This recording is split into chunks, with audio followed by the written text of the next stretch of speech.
A bərabərdir B üstəgəl 5 və B bərabərdir C üstəgəl 2 olarsa, modulda B çıxılsın A, çıxılsın, modulda C çıxılsın A ifadəsinin qiymətini tapın.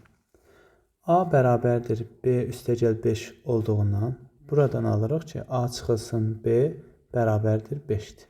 Deməli, A B-dən böyükədirdir ki, cavabı müsbət qiymət alınıb. Digər tərəfdən C və A-nı müqayisə eləsək, bunun üçün A bərabərdir B üstəgəl 5-də, B-nin əvəzinə C üstəgəl 2-ni gətirib yazırıq. Bu da bərabərdir C üstəgəl 2 üstəgəlinsin 5 bərabərdir C üstəgəl 7.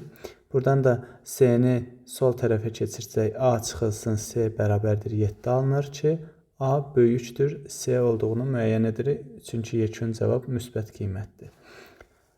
Modulda B çıxılsın A, çıxılsın, modulda C çıxılsın A ifadələrinə baxırıq. B çıxılsın A ifadəsinin qiyməti mənfi, C çıxılsın A ifadəsinin qiyməti də mənfi olacaq. A çıxılsın C 7-dir, A çıxılsın B isə 5-dir. Yəni bunlar müsbətdirsə, bunların əksinin qiyməti mənfi olacaq.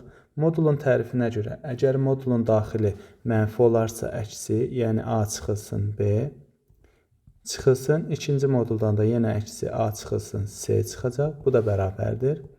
A çıxılsın B, mötərizənin qarşısındakı mənfini nəzərə alsaq, çıxılsın A, üstəgəlinsin C ifadəsini alarıq.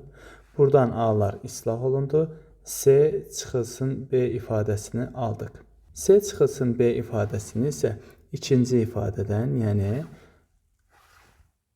B bərabərdir C üstəgəl 2-dən alarıq ki, B çıxılsın C bərabərdir 2-dir.